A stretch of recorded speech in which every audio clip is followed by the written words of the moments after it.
In this video, we'll be looking at the second phase in an inquiry-based learning sequence of work, which is all about discovery.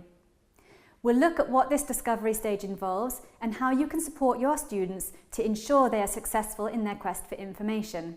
As in the previous video in this series, I'll be showing you examples from Now I Know. If you haven't already watched that video, then I suggest you go and watch it now. It's now time for students to discover the answer or answers to the big questions posed at the start of the unit of work.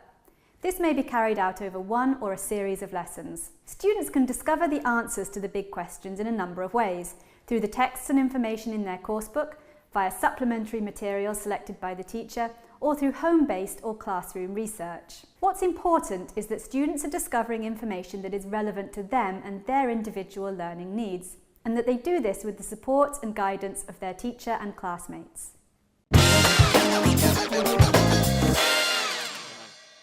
In the previous video, we looked at the big questions in Now I Know and how they can be used to generate curiosity and interest. Now let's see how Now I Know ensures students build up a full and comprehensive answer to these questions as they work through each unit in the book, where learning is personalised, student-centred and exciting. Each unit has one fictional and one factual text on interesting and informative subjects.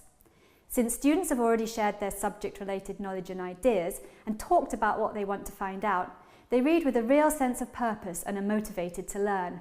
To remind students of their learning goals, red question mark icons indicate opportune moments where students should reflect on the big questions and discuss their learning with a partner or in a small group.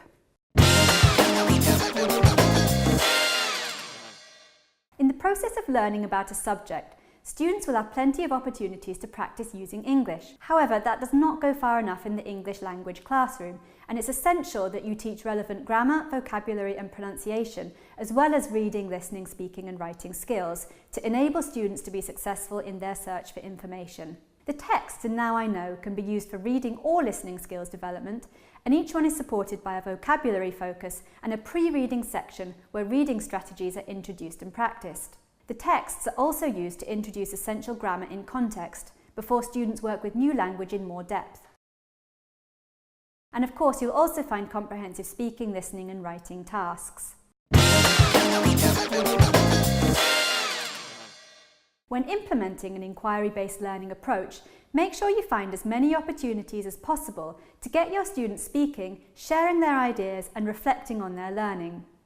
That way lessons will be communicative, collaborative and will prepare your students for life in the 21st century. I hope you enjoy turning your learning environment into a voyage of discovery, and I look forward to seeing you in the next video where I'll be exploring the final phase of inquiry-based learning, which is all about reflection.